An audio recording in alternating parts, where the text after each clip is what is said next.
Welcome back, Blue Shirts fans, to episode number 717 of the Locked On New York Rangers podcast. I'm your host, John Chick. Just want to thank you guys, as always, for making Locked On New York Rangers your first listen every day. We are free and available on all platforms, and that was, without a doubt, the absolute worst loss that the New York Rangers have had since Locked On New York Rangers became a thing. And as I just mentioned, this is episode number 717 here, so that covers a lot of ground. This Ranger team, they lose 4-3 to the Oilers. Just an absolute train wreck of a third period. Rangers up 3-0 going into the third period. They weren't perfect in the first two periods, but for the most part, they played well. I thought other than maybe just the first couple of minutes of the second period, clearly the Rangers had the better of play. There was no indication to suggest that this was going to be anything other than a solid Ranger win and an important 2 points. And instead, it turns into, like I said, just a complete catastrophe. And the most troubling thing about this to me is that this Ranger team, they just keep finding ways to top themselves as far as what is the worst loss of the year. But you know what, guys? This is it. I mean, they've had some rough ones this season. We're only at the quarter point of the season. This is the undisputed, absolute grand champion of terrible New York Ranger losses this season, and that's really saying something. They've really piled up quickly. I talked about a while back how, we used to do this thing at the end of the season where we do the top 10 New York Ranger wins. We'll do that this season.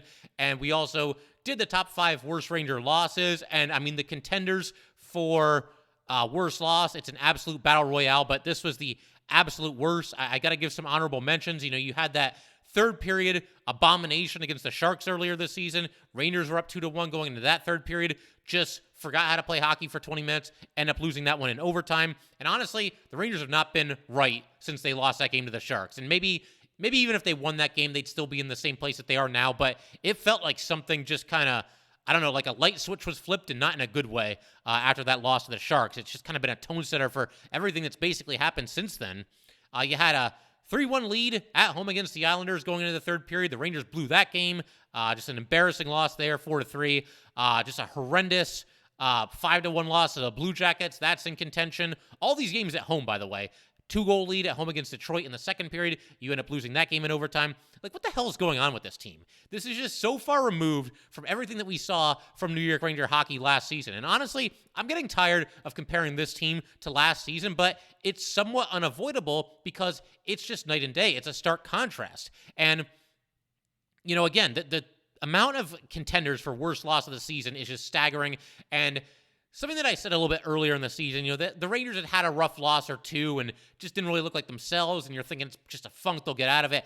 At the time, I kind of just made like a kind of a whatever comment that, oh man, the Rangers, they maybe have had more bad losses this year than they have all of last year. And at the time, I think it was a little bit of an exaggeration because it was still pretty early in the season. It's no joke now. It's 100% a fact. We're a quarter of the way through the season. The Rangers have far more bad losses that you just can't even believe happened than they did all of last season. And that includes the playoffs. If you want to throw in a couple of those games against Pittsburgh, that includes the playoffs. More bad losses this season by a mile than they had all of last season. And again, I'm sorry to keep comparing this year to last year. We're a long way removed from what the Rangers did in the playoffs last year, or so it would seem.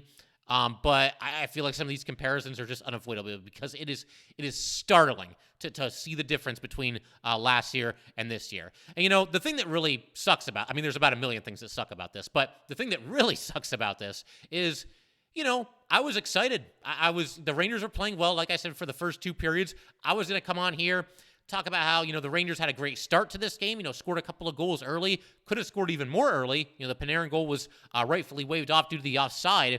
They were playing with some urgency. I thought the Rangers did an excellent job against Connor McDavid and Leon Draisaitl for two periods. And honestly, that's maybe the only thing they did right in the third period. I know that McDavid and Draisaitl ended up scoring a goal late, but that was on the power play. They held them in check for 58 minutes. I was going to talk about that and give them props for that. I was going to give Igor Shesterkin props for playing well. He was very good through the first two periods. And look, Igor Shesterkin is far from the biggest reason why the Rangers lost this game. I'm not even sure he's in the top 5. But let's be real here. Igor Shesterkin, I would say at least the second and third goals that the Oilers scored in the third period were at least somewhat preventable, and he was not able to do it. Again, I'm not going to throw him under the bus. The Rangers had a lot bigger problems than him in this game. But I was also going to come on here, talk about how, we're seeing a little bit of an uptick as far as secondary scoring is concerned. You had Julien Gauthier scoring another goal and kind of a blue-collar goal to boot. You had Alexis Lafreniere scoring a goal, breaking a very lengthy drought for him. 2 assists for Ryan Lindgren. Ryan Carpenter with an assist. Blais with an assist. And Blais could have had 2 assists, but another goal was disallowed. That was the one by Braden Schneider. Blais, I thought, played the best game that he's probably ever played as a member of the New York Rangers, certainly this season. And all that stuff becomes a complete afterthought. It goes to the back burner because the Rangers top themselves again. They top themselves again in terms of how bad it can get as far as what is the worst loss of the season. And, speaking of, previous episodes, wasn't too long ago, I made a comment. I think it might have been after the 4-3 loss of the Islander game that I just alluded to, the one where the Rangers could not hold a 3-1 lead in the third period. But I made a comment, somewhere around that time that, this is no longer at a point where it's just 1 or 2 bad losses, or there's a game where the Rangers, man, that's really out of character. They really let that game get away from them in the third period. They were not ready to go in the third period. This is becoming a trend. It's not a funk anymore. It's not a couple of bad bounces or bad luck. I don't want to hear anything about that. It's nothing like that at a certain point, and I really hope we're not there yet, but we are at the quarter point of the season. Plenty of games to go, about 60, 62 games, whatever it is left. But at what point do these things stop becoming like, the exception and they start becoming the norm? And it stops becoming a situation where, they had some bad luck, or that was kind of fluky what happened to them in this game, and it just becomes who they are. And like I said, I really hope we're not at that point yet. I don't think we are. Certainly, I'm not going to give up on the season or anything like that. But again, the amount of bad losses that this team has, it's nothing short of staggering. And at a certain point, the Rangers or any team that plays like this over, a 20-game stretch to start the season, it's not a fluke. And you just start to become the team that, is half asleep at the start of periods. You start to become the team that plays down to the competition. You become the team that is constantly letting non-scorers and non-scoring threats score against you. The Oilers tied this game without McDavid or Draisaitl doing anything. It was Bouchard who, when I looked up his numbers, I realized, he can do a little bit more offensively than I originally anticipated. But for the most part, this guy is not like Adam Fox or Cale Makar out there. He's just kind of a run-of-the-mill defenseman. He's a good defenseman. I don't want to slight him or anything like that. But you end up giving up 2 goals to a defenseman for his first 2 goals of the season. We're 20 games into the season. The Rangers allow this defenseman to score his first 2 goals, and then they allow the Rangers specialty, somebody making his NHL debut, they allow that player to score as well. And you start to become the team that's giving up goals left and right to stay-at-home defensemen and fourth liners. And you start to become the team that does not respond well to losses. They stay down after getting knocked down. You start to become the team that takes terrible penalties in the worst possible situations. And don't worry, we're going to get to that. You become the team that starts making mental mistakes left and right. You become the team that decides it's time to coast. Hey, we're up by 2 goals. We're up by 3 goals. We don't have to work hard for the rest of this game. We've seen that way too many times from the Rangers this season as well. That's something that we never saw from this team last season. It's incredible. And ultimately, you start to become the team that finds ways to lose. And I talked about that not too long ago as well, the Rangers finding ways to lose games. We just had that game against the Ducks where, the goal expectancy, the Rangers had 5.52 expected goals. The Ducks had 2.77. It's somewhere around there. That might not be exact, but they lose that game. And they lose this game too, despite a 3-0 lead heading into the third period. And all those things that I just mentioned, the Rangers, like I said, I thought they played pretty well in the first 2 periods. So to kind of hit their quota and do all these things in one game, they had to pack a whole bunch of bad hockey into just one single 20-minute period. The slow start to the third period, the bad penalty against K'Andre Miller, sloppy play in the defensive zone, over-reliance on your goaltender, a terrible line change that leads to the game-tying goal, a terrible penalty by Lafreniere, giving up 2 goals again to a defenseman who had 0 coming into this game, and the game-tying goal to a player who got his first NHL goal. So, man, we are just getting warmed up here. I haven't even talked about, Kravtsov not being in the lineup. I think this is the 5th or 6th games that he was a healthy scratch. He was an unhealthy scratch. He was injured and hasn't gotten back into the lineup since. I certainly want to talk about that. I want to talk about the penalties. I want to talk a little bit about the injury to Ryan Lindgren and why. I'm not even sure I'm exaggerating anymore, guys. Ryan Lindgren might be the most valuable player on the Rangers. Does this comeback happen if he's on the ice? Maybe, maybe not, but I at least like the Rangers' chances a little bit better of maybe holding it down. But like I said, we're going to get to all that.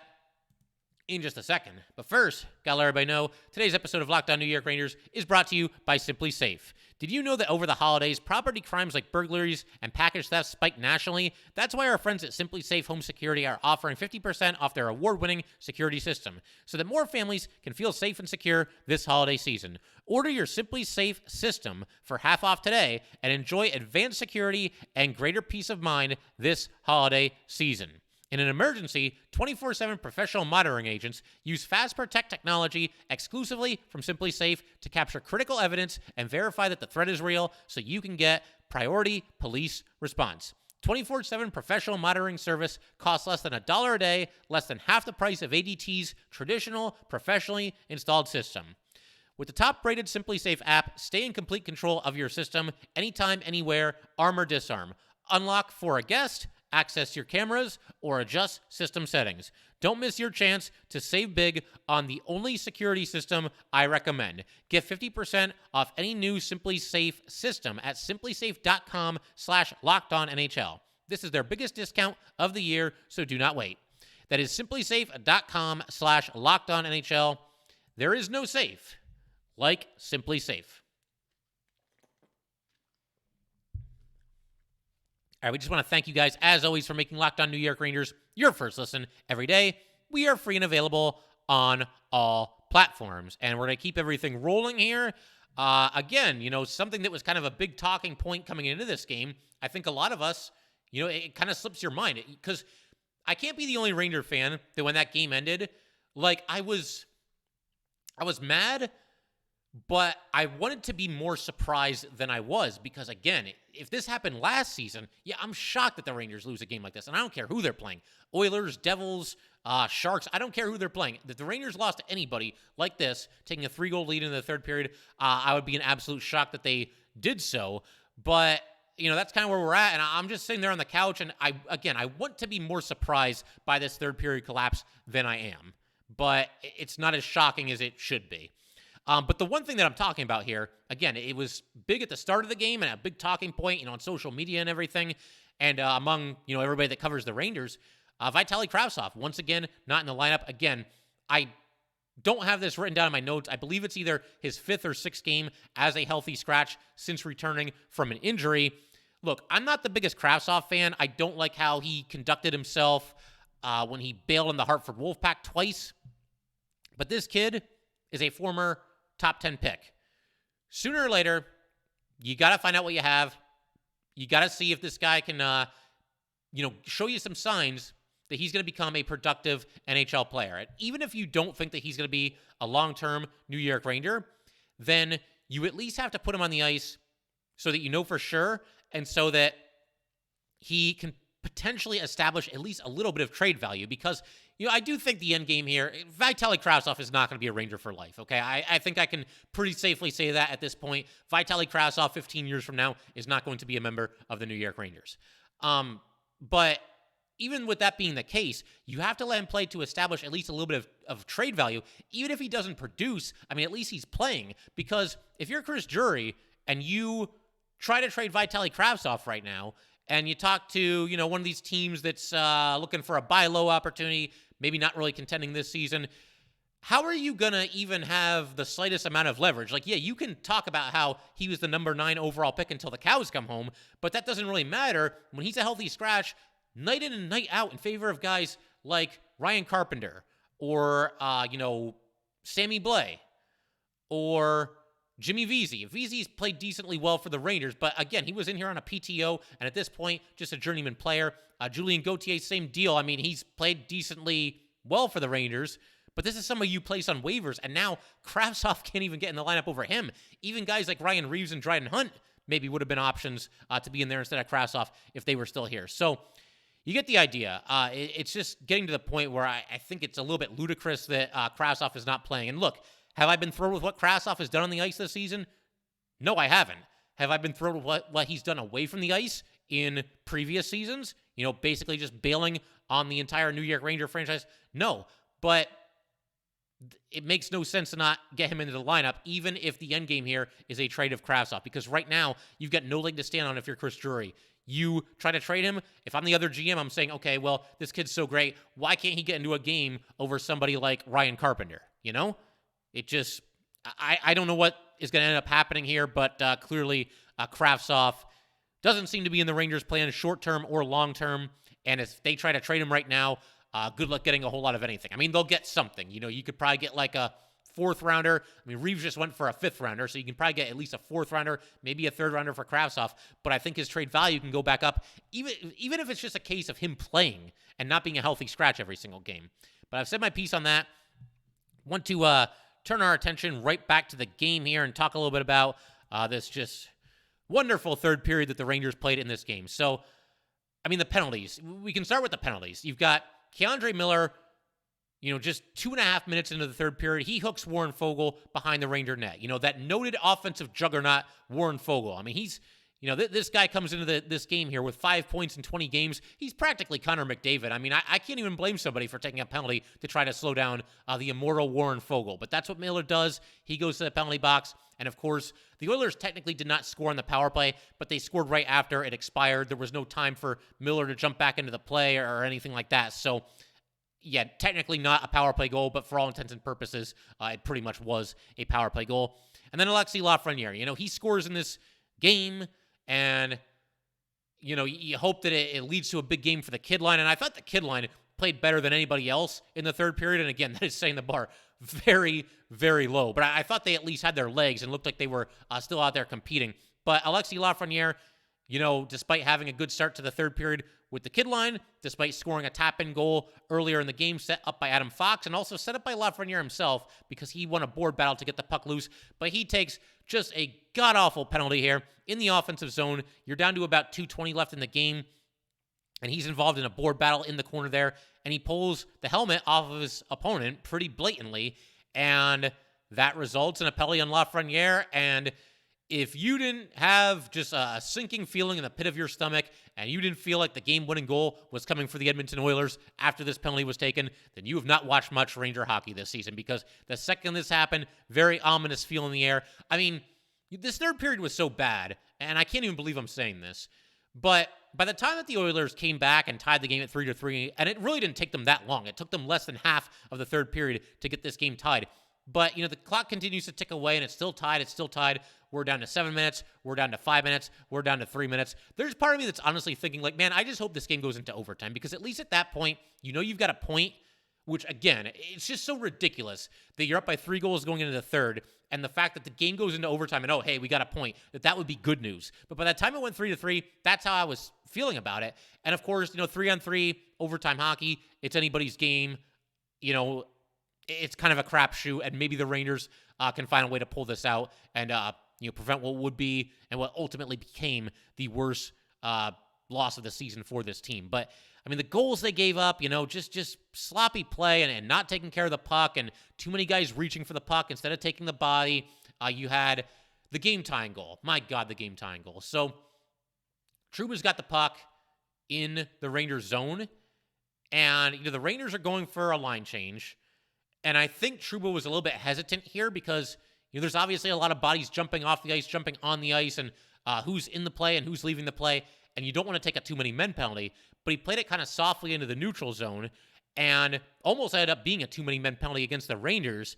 And it's picked up by, who was the guy who scored his goal here, his first goal of his career. I have it. Just bear with me for a second. So that was Holloway. Dylan Holloway ends up scoring his first goal here because he basically intercepts Trouba's pass in the neutral zone, skates into the zone, and scores off the near post and into the net. Not a completely unpreventable goal by Igor Shesterkin either, although, again, the way the Rangers played in this third period, I'm certainly not going to blame Igor first and foremost, but it was a solvable shot. We've seen Igor make more difficult saves than that. But the other thing about this play that was so ridiculous is that the Rangers basically turned it into a power play for the Oilers because, they have that sloppy line change, and apparently nobody knows who's supposed to jump onto the ice, and the fifth man, I don't even know who it ended up being, but the fifth man jumping onto the ice did so very late and just wasn't even involved in the play. So guys just completely out to lunch or I don't know if that's on the players. I don't know if that's on the coaches. I would imagine it's a combination of both. But we've seen that happen a couple of times lately, too, with the Rangers. Sloppy line changes, too many men penalties. It's not good, man. I mean, these are mental lapses, and they're the kind of things that just cannot happen. They're the kind of things that cost you hockey games. And in a situation where the Rangers took a 3-0 lead into this period, and the Oilers have cut it to 3-2 relatively quickly, where's the wake-up call? You would think everybody on the bench at that point would think, okay, we need to be freaking sharp here. We need to have our minds in this game. We need to have our heads right. We need to be ready to go. And in the middle of a play here, nobody knows who's supposed to jump onto the ice. Incredible. I don't even know what to say about that. It's my job to come up with something to say about that, but that's just, it's bad. And it's too reminiscent of other things that have happened with the Rangers this season when it comes to mental mistakes and mental lapses. And there was one here at just a horrible time, and it leads to the game-tying goal for the Oilers. We're going to keep everything rolling in just a second. I'm going to talk about talk briefly about the 2 goals that the Rangers had disallowed. Also going to give some props to Julien Gauthier, who, again, I wanted that to be one of the leads today. Gautier's goal, and maybe Gautier's still kind of figuring it out. Also going to talk about the injury to Ryan Lindgren, and probably going to wrap up today by, challenging the Rangers to get their heads out of their you-know-whats here, because this is just getting ridiculous with the amount of bad losses that this team has had so far this season. So, like I said, we're going to do all that stuff in just a second here. But first, I just got to let everybody know that today's episode of Locked On New York Rangers is brought to you by BetOnline.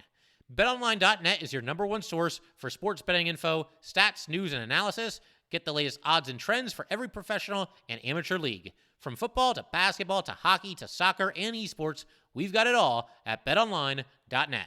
And if you love sports podcasts, you can find those at BetOnline as well. We're always the fastest and easiest way to get your betting fix. Head to the website today or use your mobile device to learn more. BetOnline, where the game starts.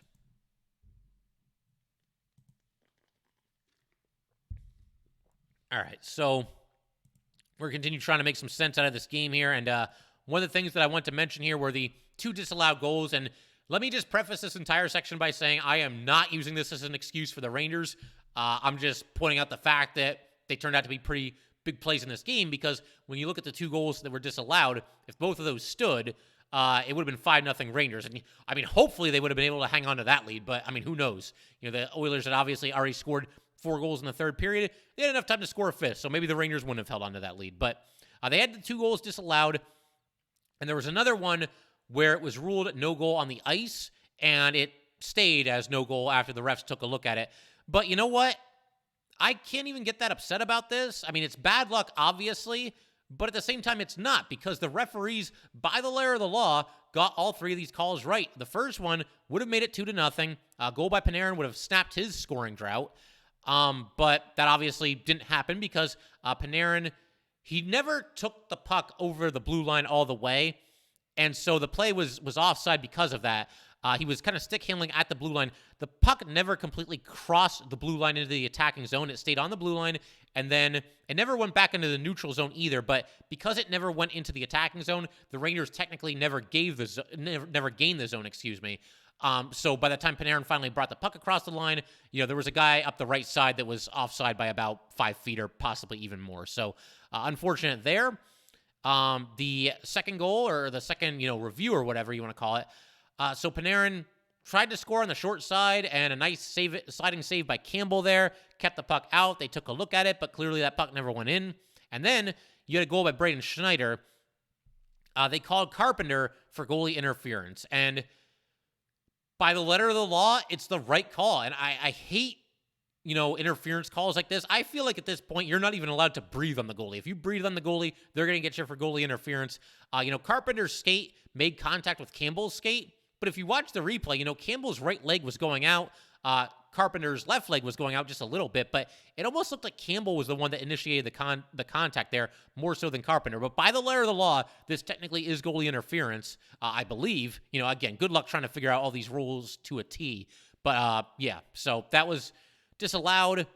And again, I don't like the rule. I don't like the fact that there was a game last year, Henrik Lundqvist's night, I think it was Strome, scored what looked to be the game-tying goal, and it was disallowed because, they pushed the goalie's pads or something like that, and it does get kind of frustrating. But by the letter of the law, the correct call here. I also want to talk about, we got to talk about at least one positive thing. Julien Gauthier with his 4th goal of the season. So there's a 2-on-1 for the Rangers. This is right after they had made it 2-0. You got Sammy Blais up the left side, slows down with the puck a little bit, gets the defenseman to go down to his stomach, holds it until the last second, passes to his right to Julien Gauthier. Gauthier is unable to put it home, and there's a wild scramble in front of the net, and Carpenter was able to get his stick on it. Gauthier finds it, flicks it into the twine. 3-0 Rangers late in the second period. And nice to see the 4th line contribute there. Again, like, it's so frustrating. You can probably tell by the look on my face, anybody watching this on YouTube. I was ready to give some praise to the Rangers for getting some secondary scoring, and now it's like, does it even matter? I mean, it's nice. It's nice to see Gauthier score a goal here. It's nice to see Carpenter get a rare assist. It's nice to see Sammy Blais get a rare assist. But it's all just an afterthought because of this collapse of a third period that the Rangers had. So really unfortunate there. I will say, Sammy Blais, I mentioned this in the intro. I thought this was his best game as a Ranger. He's always going to hit. We know that. But he made a really nice pass here to kind of get the ball rolling, and he ends up with the secondary assist on this play. And he also, on Braden Schneider's goal that was disallowed, the one for interference, Blais on that play, passed off the boards to himself up the left side, swooped around behind the net, and then passed to Schneider, and Schneider, blasted it home for what would have been his 3rd straight game with a goal. Unfortunately, once again, it was disallowed. But the silver linings is that Gauthier scored a goal, and I thought Sammy Blais probably played, once again, the best game that he's ever played as a member of the New York Rangers. The other thing that I want to talk about here, the injury to Ryan Lindgren. I really hope he's okay, because apparently the Rangers cannot function when Ryan Lindgren is not on the ice.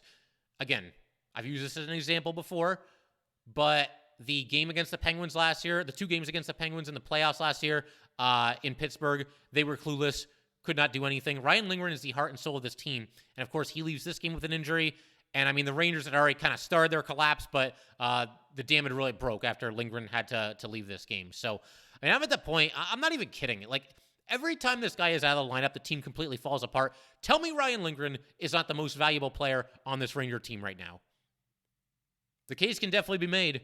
And it can definitely be made, especially when you consider the fact that, that super stacked top line that the Rangers went with in this game, Panarin and Kreider and Mika, apparently those 3 just decided to take the 3rd period off, because I didn't notice them a single time. They had like one good scoring chance after the Oilers had come back and tied it at 3-3.